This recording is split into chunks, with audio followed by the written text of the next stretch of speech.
గా రై రై అనే సాంగ్ ని అందించారు. వారిని వేదిక మీదకి సాదరంగా ఆహ్వానించేస్తున్నాము. అండ్ అలాగే the PROs are Vamsi Shekhar, వారికి కూడా కంగ్రాచులేషన్స్ తెలియజెప్తున్నాము. అండ్ అనంత శ్రీరామ్ గారు, హార్టీ వెల్కమ్ టు యూ అండి.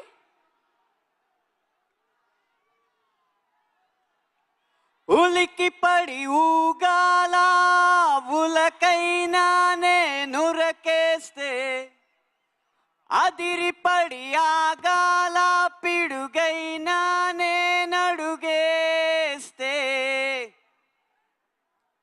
తెలుగు సినిమాని చూసి ప్రపంచం మొత్తం ఉలికి పడే రోజు, రామ్ చరణ్ రూపంలో తెర మీద అద్భుతాన్ని చూసి హాలీవుడ్ సైతం అదిరిపడే రోజు ఇంకెంతో దూరంలో లేదు. ఆ రోజు పెద్ది బల్ల గుద్ది రికార్డులు బద్దల కొట్టి మరి నిరూపించుకునే రోజు జూన్ 4, 2026. ఆ రోజు మొదలు మీ జోరు, మీ హుషారు ఎవ్వరు ఆపలేరు అని ఘంటాపదంగా తెలియజేస్తున్నాను. రాబోయే ఆ విజయ బేర్ని విజిల్స్ రూపంలో వినిపించడానికి విజయవాడ గడ్డకి, విజయవాడ నడి బొడ్డుకి విచ్చేసిన అభిమానులందరికీ, ఊరి నుంచి ఇక్కడికి ఉరుక్కుంటూ వచ్చిన ప్రతి ఒక్కరికి ఈ ఊపిరి సాక్షిగా వందనాలు అర్పిస్తున్నాను.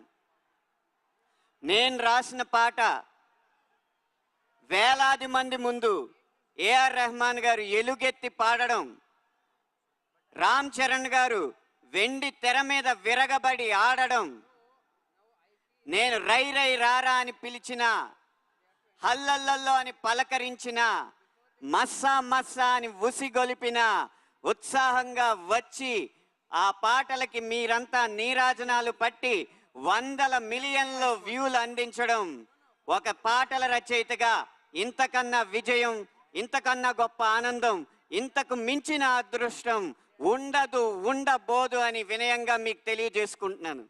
ఇవన్నీ కూడా నాకు ఒకే ఒక్క సినిమాతో అందించింది ఆ ఒకే ఒక్కడు. అతను ఎవరో కాదు, ఒక క్రాస్ ఓవర్ అథ్లెట్. కాగితం మీద కథ రాయడం, తెర మీద ఆ కథని తీయడం అన్న 2 ఆటల్ని ఒకే చోట ఒకే సమయంలో ఆడిన ఆ క్రాస్ ఓవర్ అథ్లెట్ మరెవరో కాదు, ఈ చిత్ర దర్శకుడు బుచ్చిబాబు సానా గారు. ఆయన ఇంటి పేరు నిలబెట్టాలనుకుంటారేమో, అందుకనే మమ్మల్ని అందరినీ అలా సానబడుతూ ఉంటారు, మా మెదళ్ళకి అలా సానబెడుతూనే ఉంటారు. రేపు 4వ తారీఖున మీరు చూడబోయేది పెద్ది సినిమా మొదటి ఆట కాదు, పెద్దిని గెలిపించడానికి బుచ్చిబాబు గారు చివరి వరకు చేసిన పోరాటం అని నేను ఖచ్చితంగా చెప్పగలను.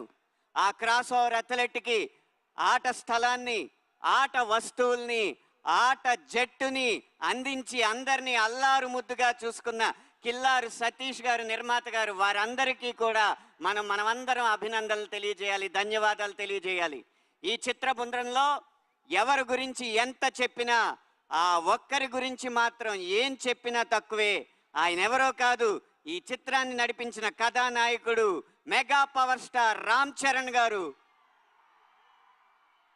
గాయాల పాలైన షూటింగ్లో పాల్గొన్న ఆయన అంకిత భావం, మాలలో ఉన్నా సరే మల్ల యోధుడిగా తన శరీరాన్ని మలుచుకున్న ఆయన కష్టం, వాటెనకాలన్న కథలు వింటూ ఉంటే మీకొక్కొక్కరికి రోమాలు నిక్కపొడుచుకోవడం ఖాయం.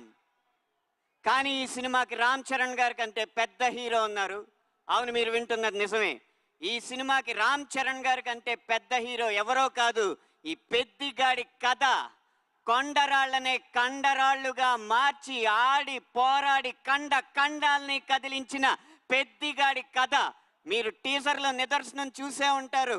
పెహల్వాన్ పెద్దిగా కనపడుతుంటే అక్కడ కనపడుతుంది రామ్ చరణ్ కాదు, ఆంజనేయ స్వామి అని ప్రతి గుండె ఈ ఆంధ్రప్రదేశ్, తెలంగాణ మొత్తం ప్రతిధ్వనించింది. అది ఈ కథకున్న బలం. ఏదో కొండ కింద ఊరు, 500 గడపలు కూడా ఉండవు. ఆ ఊరి కోసం పోరాడినోడికి దేశం మొత్తం ఎందుకు నీరాజనాలు పడుతుంది అంటారా? ఇన్ని కోట్ల ఎకరాలు ఉన్న ఈ దేశంలో ఆ 5 ఎకరాల కోసం దేశం మొత్తం 100 సంవత్సరాలు పోరాడి సాధించలేదా? ప్రతి ఊరు ఈ దేశానికి అయోధ్యే. అక్కడ పుట్టిన ప్రతి కొడుకు రాముడే, కన్న ఊరి కోసం, కన్న వారి కోసం అతడు చేసే ప్రతి ప్రయత్నం యుద్ధమే.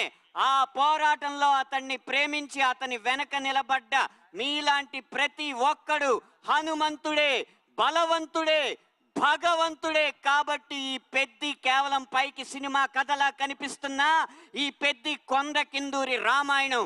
ఆ రామాయణం ఎంత కాలం నిలిచిందో ఈ పెద్ది కథ కూడా కాలాల పాటు నిలిచి సంవత్సరానికి 10 విజయాలు కాకుండా 10 సంవత్సరాలకి ఒకసారి వచ్చే సినిమాగా ఈ పెద్ది నిలిచిపోతుందని బల్లగుద్ది మరీ చెప్తూ, మండే గుండె నీలో లేదంటే కాలు చెయ్యి ఉన్నా లేనట్టే, నీకు నెగ్గే నైజం అర్థం కానట్టే.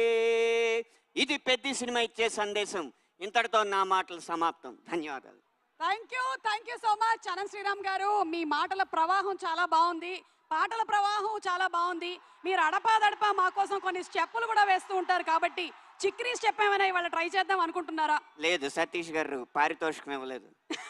అందుకని చిక్రీ స్టెప్ వేయట్లేదా? నేను స్టెప్ వేయాలంటే రామ్ చరణ్ గారి కంటే ఎక్కువ పారితోషికం కావాలి. వామ్మో, నమస్కారం.